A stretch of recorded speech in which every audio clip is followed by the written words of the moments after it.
LFC Transfer Room. Jack, Chedu, Chris, and Matty here. Look, guys, in the history of this channel, we've been doing this since around February in 2021. We have not done a post-match for a game where Liverpool have won at Anfield yet. And I'm wondering when it's going to happen. The only side in 2021 to not take points at Anfield is Manchester United. Lol. Fun. Happy days. So what I always say after a defeat, which is every week at this point, is we cannot control the match. We can only control our emotions. So in the comments, let us know how you're feeling, what should change, what can be done. But fundamentally, this is the point that we all feel. It was a difficult watch. It was tough. And I usually when we come in here, even after a loss, we're able to kind of banter a bit because we're friends and stuff. But this is different. I'm just tired. Matty, I haven't heard a word from you yet. So. Oh, go on, Matty, lad. I've tried to be positive for probably the most positive, even when we've been getting beaten and stuff. But when you're losing to Fulham at Anfield, what can you say? We were absolutely abysmal. There's no other words for it. I don't think any. What does my head in at the minute with Liverpool is that game, 94 minutes of football, they only was asked in the last 4 minutes. Like, what's that all about? Why aren't they trying for 90 minutes? Like, it just looks. I think there's bigger issues going on behind the scenes than what we see on the football pitch. Because to drop off this much, yeah, we miss Virgil van Dijk, but to drop off this much, to look like, I don't think there was once in that game I felt we could score a goal, apart from José's chance. But even then, he created it for himself. Like, really, Nico did well and all that, but that's a 0.05 xG chance. Like, one in 20 of those goes in. I said before the game that I felt, before the lineup came out, actually, I felt that we were going to lose or draw the game. Then the lineup came out. I was like, well, at least there's some changes, maybe. Didn't really change much. You know, I thought Milner and Shaqiri were appalling today, in particular. And I'm not going to put any blame on the younger players, but Nico Williams did put a little bit naive defensively. Reece looked a little bit slow. Look, boys, we can go on about what the problem is for 40 minutes, and everyone will come out feeling as angry as ever.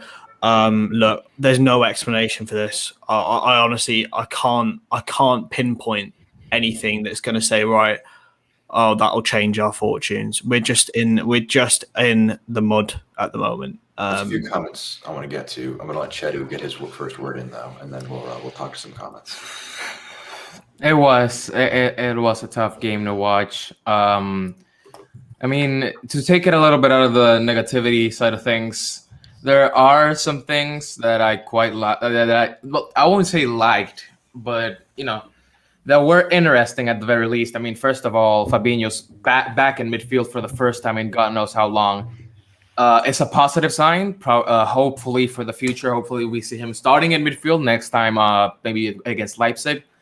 Naby Keita and Jota looked, I mean, in my opinion, at least looked fabulous throughout the game, especially Naby Keita. I think he had a not fantastic because we lost, but he had a good game considering things.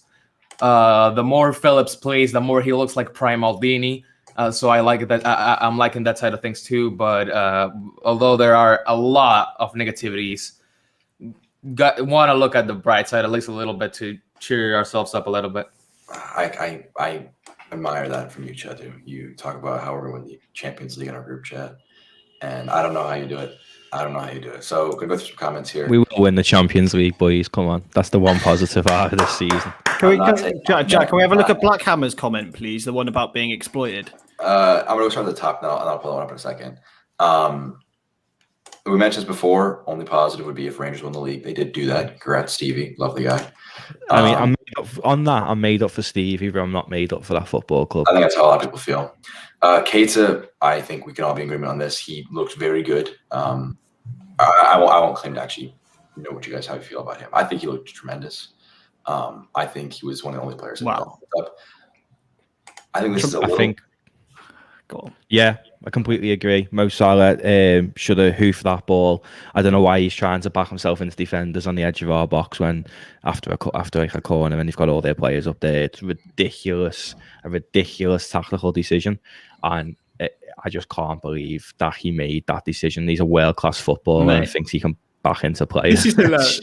My mate who doesn't even follow football has just sent me the Klopp gif counting to 6 and saying how many have Liverpool lost in a row. This is so much pain. This comment right here, I think really hits on a lot of the things that fundamentally, injuries aside, you cannot be getting outplayed by Fulham. They looked like they deserved more goals in the first half than just the one they scored. And we did not score a single goal. I do agree with that. We shouldn't be really losing to Fulham, but and I don't want to take anything away from them either because the center backs played absolutely amazing. I mean, Anderson had probably one of his best games that I've ever seen him play, so not to take anything away from them, but we also played horribly for what Liverpool is. That's what I wanted to pick up on. I think it was absolutely correct. Yeah, Milner and Shaqiri, that was their responsibility. When we were playing at our best last season, Henderson was covering for Trent bombing forward. Milner and Shaqiri did not do anything for Nico Williams today, and he got exposed because of that. He's a young lad. He was probably our best threat going forward throughout the game. He needs to be covered, and yes, that doesn't take any blame away from him, but experienced pros like that who've won Champions Leagues and Bundesligas and Premier Leagues need to be helping him out. On this comment from Chuckle, I would say our backup, if we didn't have injuries, is strong enough. If you started a team of, say, Alisson, Trent, Van Dijk, Gomez, Robertson, Fabinho, Keita, Henderson, Mane, Jota, Salah, you've got a bench of the likes of Jones, Wijnaldum, Firmino, Thiago, Chamberlain, Thiago. Like we have got strength in depth now. We can't blame that. I just think Liverpool are just abysmal at the minute, and we can't blame strength in depth. At the minute, we've got a few injuries, but we've still only got Van Dijk out, haven't we? And Gomez, really. We haven't got any injuries going forward, and that's where the issues are. I don't think that it's on the defenders today. I think defensively today, the kids done all right. Couldn't fault them, to be honest. Yeah, I mean the only fault, I don't like singling out players, but realistically, if we're going to look at whose fault it is for that goal, it's definitely Mo Salah. But I mean, for the kids played really well, in my opinion, for what it was. I mean, even though Nico got exposed a lot, I think he played a fantastic game. For looking at other games he has played, and as Chris said, the reason why he was so exposed wasn't because he played bad; it's because they didn't have his back, and that was the problem for him going forward. I think Nico was probably our best player today. I wouldn't have taken him off. I wouldn't have taken him off. I think Trent came on and was poor. Trent should have come on for a midfielder for me. Yeah, I can't blame Trent for coming on with 15 minutes to go in a match where he was going to have a side that was going to play deep, have a deep block.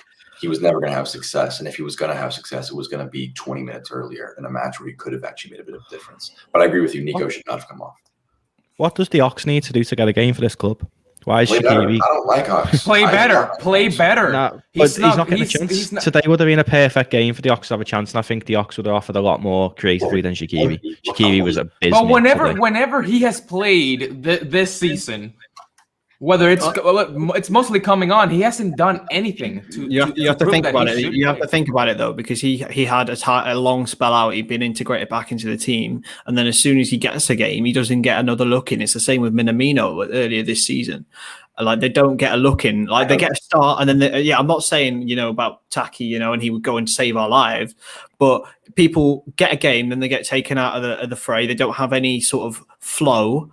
And then when they do get put in, they get stuck. When they do get stuck with, they get played for far too long. Like there has to be a balance. Shaqiri, though, we needed creativity in the middle, and Shaqiri is far, far better at that than Ox is.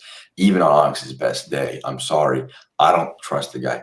But I think let's talk about more broad things than just Ox versus Shaqiri. This is not the one I want to hold up this one. Whenever we play against a team with a low block, I fear for our lives because we cannot create chances. We cannot generate good enough looks. And it's just so frustrating. I don't know why we didn't play a similar formation to what we played against Sheffield United. Fulham in the exact same position as Sheffield United. But we can't pretend that we were great against Sheffield United. But but compared to the other games, the difference in tactics from the Sheffield game to the others was definitely way better than what we have seen in the rest of the season. And not only that, if we hadn't have scored in that Sheffield United game, which was a distinct possibility, it would have been exactly the same. But we did. That's the thing.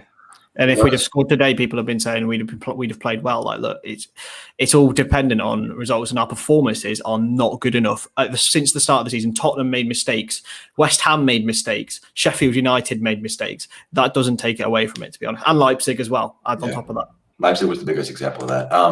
I did a video on DePaul a couple days ago. No, I think I'm not saying Coutinho the guy. I hate him, but we need someone like him. Coutinho home, bro. Coutinho home. I'd take him back. I'd take him back, honestly. Any player who fakes an injury to move away from this football club is not welcome back. I'm not saying we need Coutinho. We need a player like Coutinho. We need like him, but not him. I wouldn't have him back. I agree. I'd come back and put him in the under 23s. That's bad too. I just what I liked about Keita. What I like about Keita is he shifts possession very quickly. When he wins it back, we quickly get the gear shifted when he has the ball. He's able to make forward passes very progressively, and he's one of our best pressers. But the issue is when you don't have 55,000 people at Anfield bearing down on you, your pressing game is significantly inferior because I can just imagine how different it is to play through the press when you can hear the guys around you talking to you when you're trying to play the ball around versus when Anfield is deafening, you struggle with that kind of aspect. Can I have a look at the Ferdinand comment? Because I think that is exactly right. In the last 2 years, we've outworked every team that we've played against. Yes, we've had players of quality that have been missing this season, but today you cannot physically play a high line and not press the ball. We didn't press the ball today, and we got exposed in the high line with long balls every single time. Look, it's sort of like a tactical mismatch. I'm going to disagree with you here a bit. I don't know if it's Luke or Turner, but what chances are they scoring? What chances does a striker like Haaland, like Mbappe, or Salah as a striker? What do they score? They make chances. They make their own chances. If I'm being honest, Sadio Mane had 2 chances today, and he completely fluffed them. And he's out of form. There's a comment up. That comment up there as well about Fabinho coming on. We've been wanting Fabinho in the 6 all season, but I wouldn't have brought him on today. We needed a goal, and you've got Thiago Alcantara, who is world class, and Curtis Jones just being our most consistent player, sitting on the bench. I agree with this. I think. What I've seen, let me know about how you feel about this observation from me, is that our forwards will make runs, and Robertson especially does not like to play balls over the top, those kinds of passes. And a lot of times those forward runs are ignored.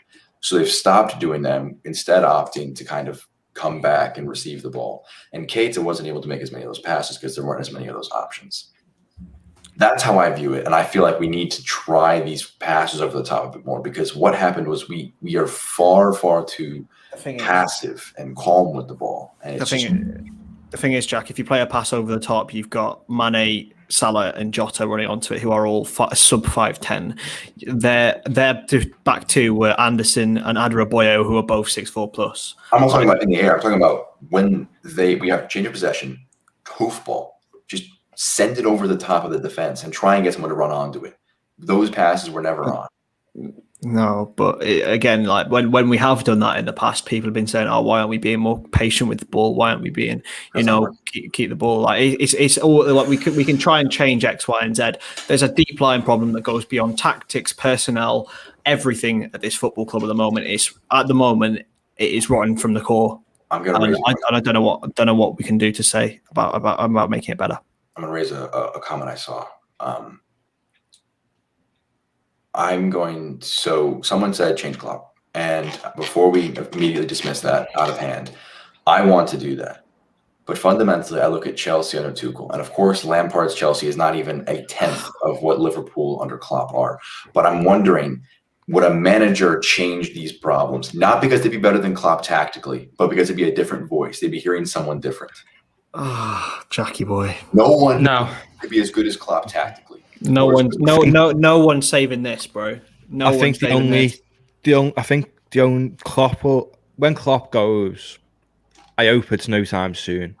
But when Klopp goes, the replacement Steven Gerrard. Now he's not going to get sacked at this point of the season. Gerrard's not going to bail Rangers when he's just about to lift the trophy, is he? So I think Klopp's not a quitter. FSG wouldn't sack Klopp because there would be uproar from fans, and I agree. Not going to sack him. He's the greatest manager Liverpool have had, arguably, since Bill Shankly and Bob Paisley.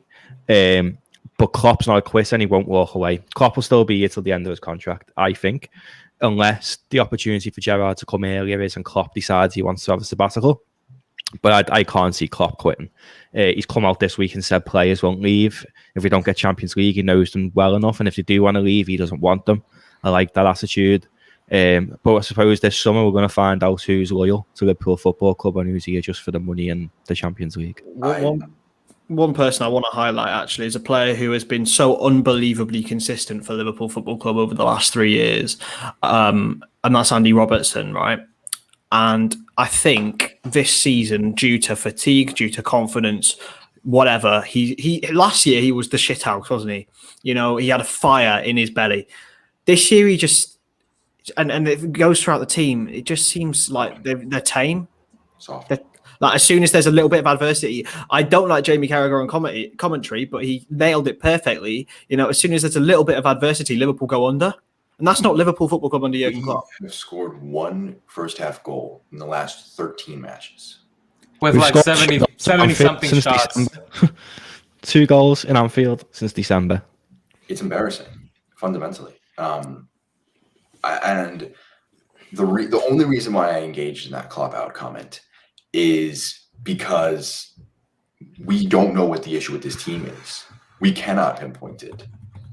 I think some of the issues spans down to the fact of like as much as Klopp's says that he keeps his private life private and stuff. He's just lost his mum and hasn't been able to go to the funeral. Alisson's just lost his dad and hasn't been able to go to the funeral. There's COVID. There's people in the team who haven't been able to go. Like you're thinking a normal season when you have a few days off, players can go on holiday and go and spend time with the families. Like you see, like players like Ronaldo and they're always like going to like Dubai when they've got a few games off. They've been locked down in this country where they can't do anything because they're getting tested that regularly. For nearly a year. It's going to affect them mentally. It's affected everyone in the country mentally, never mind footballers who are so used to traveling around the world. And I think that's, people say we're mentality monsters, and Carragher said we're mentality midgets. He can leg at him. But I honestly believe COVID's got a massive effect on it. Like, just look at the league table. I mean, West Ham are 4th. When's that ever happen? And also, one thing I would say is there's a lot of negativity going around, and it's warranted. And I tweeted it from the account actually. But look, we're all in an absolute pile of shit at the moment, unless you're extremely lucky and live in New Zealand or Australia, right?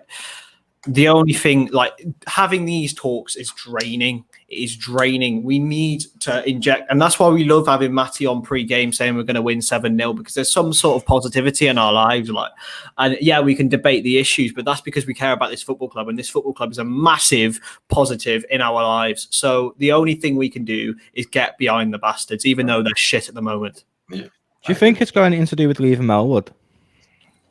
Maybe. Who knows? Who knows? Since we've left Melwood, we've been abysmal. The start of the season, we were top of the league at Christmas. We are still in Melwood.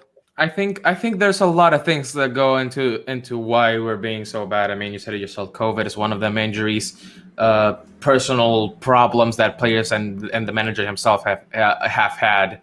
The tiredness of being so consistent during the past few years, and not having a preseason or even a little bit of a vacation to go out, relax. The season's over. Let's take it easy for the next month and come back stronger. There wasn't anything like that, and the problem of just having to be, like with all these COVID regulations, it's taken a toll on the players. Every single little thing, and probably a lot of things that we don't know about that's going on behind the scenes too. And can we really blame them? No. Yes, but no. Yes, in a way, no. And it depends on what. We can blame part of it, but not fully at the same time. But it's just a case of getting through the season and hopefully coming back stronger next one, honestly. I think the shining, I don't know, positives in my life that are coming out for this Liverpool side are Leipzig up next. If we can get through to the quarterfinals, then there's still a semblance of hope to salvage from this season. And after that, we have Wolves on Monday, and then the international break. I'm hoping that the players Wolves do not will travel. turn us over. Wolves will turn us over. I'm afraid for the Wolves match, but I'm optimistic for the break because I agree with this comment from Zach that I think this international break could help us out. Players who won't travel will get a bit of a breather. The squad will have about 2 weeks to not have to worry about the fact that they've lost at home 6 times in a row, and that gift of 6 times now has a tainted meaning. That's the only thing. I don't think any of them are going on international break. No, I believe Klopp is at least he tried or is trying to make sure that no one does leave due to the regulations. With the comment there from Jesse about COVID, I think what I mean by that is other teams who look at your West Hams. Now, I've sat in that London stadium. Their fans are ridiculous. They're always on the backs. So you've seen teams who are like Everton get booed off the pitch all the time. You see teams like that doing well without fans because they haven't got fans on the back. So if they do make mistakes, they haven't got fans moaning. Yeah. So there's different teams doing well without fans, where there's teams struggling without fans, like Liverpool, massively. Sheffield United as well. Sheffield United, yeah, massively struggling without the fans. People who want to identify one thing as the reason. Oh, it's Thiago who came in. Lol, he's lost 100% of his games at Anfield since he's played them. And that's not how football works. That's not how sport works. There are many, many facets of the game. Klopp talks about it all the time that it's a team sport, and there's so many different small things that build up to make a monsoon. And so to try and address it all, you can't fix COVID unless Klopp wants to make a vaccine that instantaneously cleans the entire world. You can't fix some of the injury problems that you have with Van Dijk. Seeing him run on Twitter gave me so much dopamine when I saw it the other day. But this team, I think, is just limping to the end of the season, trying to say next season is our season because they are ready for fans to be back. They're ready for Virgil to be back. They're ready for a fresh start, a clean 0 matches played. And if it's in the Europa League, I don't care. Mate, to be honest, I can't see it. And to be honest, right, if I'm being honest, people are saying we need an international break. I think we need a break from football, really. I can't wait until the end of the season and the last day, and I can't wait.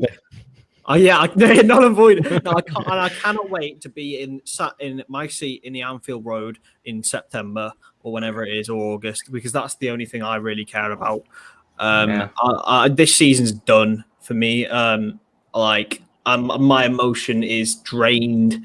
Everyone's emotions drained from this emotionally draining situation that is COVID and pandemic. I'm done. Well, I'm going to kind of re-up Matty's point that this is a team that relies so much on mentality and on being emotionally powerful. And when the emotions are drained because you're tired of having over a year now, we're nearing the 1-year anniversary of when COVID shut everything down. You're nearing a year of not being able to see family, not having fans in the stadium. You cannot play with that emotion and that motivation anymore. That was part of Klopp's team, was playing off the back of the emotion of the fans. And without that, they are a leg down. So I want to kind of shift the discussion towards the end of this live stream. And talk about management of the squad and what we should do going forward. I disagree with this slightly, but I'm interested in what you guys think in terms of changes in the team for the next few matches? I know there was a lot of rotation in today's game. But we have Leipzig up next and then Wolves in the international break. What players do you want to see feature, Matty? I backed all the changes today, to be honest with you. I do think top four is gone. I think it's better to just rest the players and focus on the Champions League. If resting all them players today means we go and absolutely turn Leipzig over on Wednesday, don't care. Play the kids for the rest of the season in the Premier League if you want. As long as we go and win that Champions League, don't care. I really don't care. Okay. Boy, I do think we won't even finish in the Europa League places this season. So really? I don't where people are like, we might finish Europa League. We need to finish what, 5th and 6th for that? I can't see that. Jack Paul's back. Jack, you can spar me, bro. Logan Paul, Jake Paul, Jack Paul, guys. Any of the Pauls. Chedu, what's up? Guys, listen. It's gonna be. Let's look at this on the bright side, right? First, I want to touch a little bit on Chedu with his goddamn bright sides. First, I want to touch on the changes before going on to the bright side of things. Naby Keita needs to start almost all the time he's available, because he played compared to the other midfielders we've played this season. He's played fantastic. I absolutely loved him. Jota needs to play more as well now that he's back. I love you. But I'm joking. Sorry. I believe Jack, you're attacking him, Chris. I know. I'm sorry, Jack. I love you, bro. Sorry. Continue, Chedu. Don't alienate the fans. Right. But yeah, to close my statement off with looking at the bright side, we're gonna be the first team ever to win the Europa Conference League. So let's get it. Oh, God. I'm removing you from the stream. Do you have access to adding yourself back? Because if not, I'm just gonna. Yes, I do. Yes, I do. What is that Europa Conference League? I haven't even. It's the third tier of football. It's like the tier below Europa League. I back. No one in the Prem's played in that, have they, or is this new? It's new next season. Next season. Next season it begins. Let's what set positions are European that? history. Is First time 6th place, I believe. Third tier of Europa League. 6th place, I We're believe. not beating that. What days does that play on then? Like a Friday or something? Maybe there'd be less teams in Europa League. There'd only be around a 16 in Europa League. So I don't want to be involved. Don't want to be involved. Nah, I back. Oh, we could win it. I don't care. I don't want to be involved. First team to ever win Europa League 3. Yes, imagine honestly, we would go down in history again. If we don't get Champions League, I'd take Europa League a push for a financial point of view. But then I don't know. I don't think I'd be bothered about Europe. I'd rather us strengthen a little bit. And people we think, we won't get players we want. We will. Arsenal still managed to keep hold of the likes of Aubameyang and stuff when they had the European football. We still will be able to attract players. I think Liverpool win the league next year confidently. I think we absolutely destroy the league, to be honest. Fans are back in. Mbappe is going to be on the wing. Mate, this is why you all need a Matty in your lives, boys. You need a Matty in your lives. I'm going to disagree a bit with you, Matty. I think that, yes, the squad could maintain players if they're in the Europa League or if they're in Europa League 2 or no Europe at all. I just think it's impossible to imagine this team in the current financial situation to add. It would have to be addition by subtraction. You'd have to sell Mane to sign Haaland. You have to sell Salah to sign Mbappe. Something like that. I cannot imagine. Would you do that, though? If you got offered the chance to swap Mo Salah and he goes to PSG and we get Kylian Mbappe, 100%, 100%. Yeah, I would make that change too.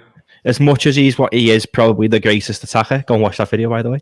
It was as though he's probably the greatest attacker we've had in 20 years. I would get rid of Mo Salah for Kylian Mbappe. I think I'd get rid of any of the front three for Kylian Mbappe. He's going to be him and Haaland are the next Messi and Ronaldo in terms of that battle. I want to raise it. And we will get both of them. No, bro, mate. Imagine we've got both of them, but I don't think we will in real life. Imagine the egos in that, boys. That'd be no. I want to raise a question. Did we miss Firmino today? No. Yes. All right. I think we did. No. Roberto Firmino drags defenders out of position. When I done that video the other day, Firmino is scored more goals for his football club than Torres, than Suarez, than a lot of other players, and his assists are stupid. And he's such a clever player. So yeah, I do think if Firmino was to play with, say, José and Salah in front of him, I think we probably could have won the game. Roberto Firmino is a lot more important to this team than people make out he is. Yeah, let us know in the comments if you. He is, but he's having he's been on a horrible run of games. He's been on a run of bad games. He wouldn't have made a change, in my opinion, had he played or had he not. Yes, he's important when he's when he is on form, but when he's out of form like he is now, I don't think it would have made a big change. But is he out of form? Why? Because he's not scoring goals. This season he's only 4 goals off his highest scoring season ever for Liverpool, but he's out of form. He is. I completely disagree that we did not miss him today. He would have done better than Shaqiri. Yeah. I'm gonna say it. I think I would. Actually, yeah. I'm gonna say it. He would. You know what, Jack? You know what, Jack? You've turned my argument around as soon as you mentioned Shaqiri. You're totally right that he would have been better. I was thinking in terms of if you were talking about in the front three, Firmino's played against Brighton, Burnley, all of those as well, and he hasn't helped. So why would he help today? It's not to score. Roberto Firmino, if you watch back for last season, he's always the pass before the pass. His job isn't to score or anything like that. Firmino is to drag people out of positions to allow runs for Salah and Mane in behind. If he's playing, it allows that run for José to run in behind. It allows for Salah to run in behind. Shaqiri is just, I don't know with Shaqiri, because sometimes he has boss games and you're like, oh, I want to see more of him. And then sometimes he plays like that. And that's probably why he ended up at his prime at Stoke and not in a world-class team. Yeah. Do you know what I mean? So he's caught me in the act. Firmino, yeah. Yeah. I'm going to raise this point. It's not something you advocate for. It's true. The fact that most teams in football would benefit from a stop right now. Is it something we want? No, not at all. It's something that is going to happen? No, probably not. But it doesn't stop it from being a possible, probably the case where definitely Liverpool would benefit. My gripe with that is last season, everyone was saying null and void it. I see Karen Brady isn't null and void in this season, is she? Exactly. Now West Ham are sitting 4th because everyone in football is all about their own agendas. Last year, nobody wanted Liverpool to win the league. It was all about null and void.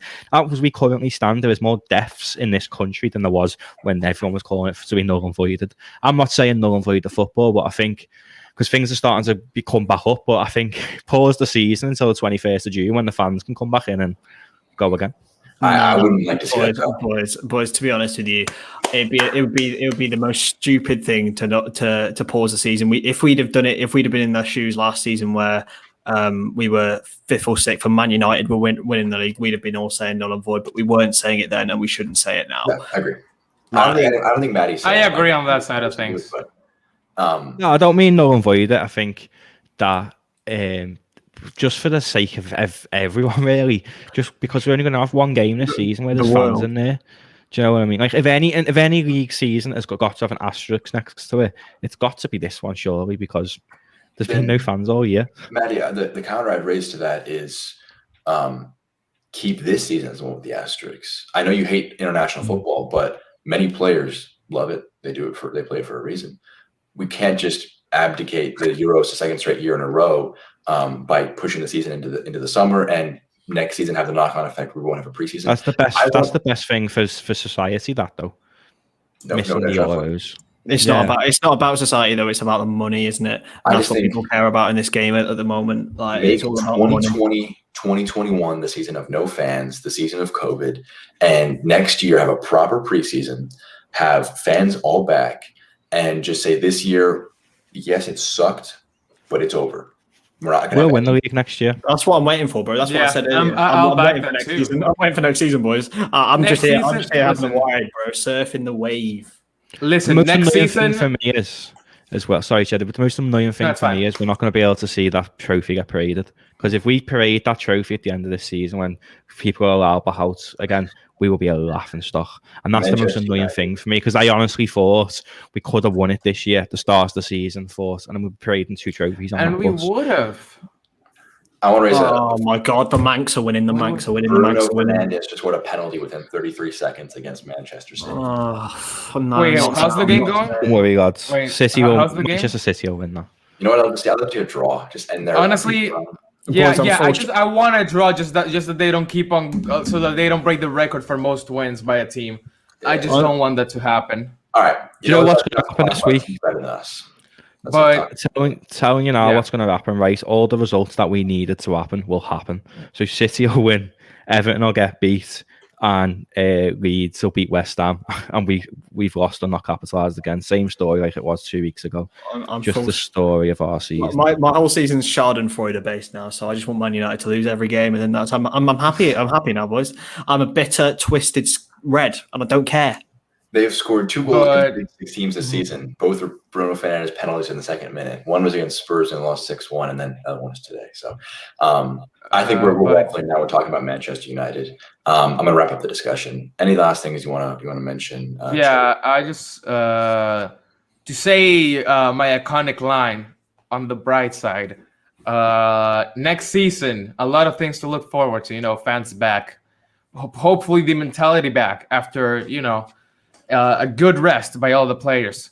New players coming in. It's already been said that there's going to be that the club is going to go into the market and bring people in. Hopefully, DePaul, Neuhaus if needed. Even Daniel Malen, who has been linked with us, that would be a good move as well for us. Backup fans, mentality. Hopefully, mentality better than what it is now. And as Matty said, I wholeheartedly believe that next season we're winning the league when everyone's fit, when we have new players, and when fans are back. DePaul, Malen, and Sven Botman, and that's a perfect window in my eyes. Chris, I wouldn't get another centre back, to be honest. Van Dijk will be back. But we should get a fourth centre back, because let's be honest, Kabak, would you take Kabak over Botman? No. I haven't seen Botman play in the Premier League. Plays in a Farmers League at the minute, so. Exactly. All right, listen. My opinion is I'm here. Mbappe plays in the Farmers League. I'm here. It's sunny outside, right? The sun's shining. I'm going to go get myself a nice tan. I'm going to have a shower, wash my hair, and I'm going to forget about today. We're going to enjoy our lives and not get depressed about a game, even though it's more than a game. And I hate Liverpool at the moment. It's really annoying me, but I don't care. Just enjoy your lives, boys. All right. I'm going to pull up a comment from 20 minutes ago from Zach. Relax. All we can do is come back, keep supporting. Say it every time that you can't just back them when they're successful. You can't look at the Premier League title for 30 years and only support them then. They need the support now. I'm going to give it. And I'm not going to be ashamed. No, I'm not going to be ashamed of the players. I'm not going to be ashamed of myself being a fan of the club. I'm always going to be here. And when we win again, it will be better. Before we go, we have this tough form. Go ahead, Matty. There was one of the writers in the LFC transfer room group chat mentioned about. I mean, it was before my time, probably before all of our times. About Bill Shankly, there was a season when he was too loyal to players to let any of them go, and eventually it got to a point pretty similar to this season where he had a massive, he just got rid of them. He had to tell, I think it was Roy Evans maybe or something, to not Ian St. John weren't playing anymore, and then he spent the next 3 years rebuilding a squad and leaving a legacy for the greatest football manager we've ever seen in England, in Bob Paisley. That's probably going to happen with Jurgen Klopp. He's going to spend the next 3 years rebuilding this squad, and then Stevie G is going to take the reins, and we're going to have success for a long time to come. Don't lose faith in this manager. He is the greatest manager we have had since Shankly and Paisley, and we're going to win the Champions League this year anyway, so turn them frowns upside down, lads. I agree with that. Mbappe 2021. I think we can. I always feel slightly better after these streams because there's only so much you can do as a fan except for just keep supporting and take the good times when they're good and just get over the bad times when they're bad. Thank you to everyone who was involved in the comments. It's always nice seeing people get engaged. But for myself, Jack, for Matty, for Chris, and for Chedu, this has been the LFC Transfer Room. We're going to have more content coming up in the next few weeks. So make sure to subscribe over there. But that'll be it for our stream today. Thank you.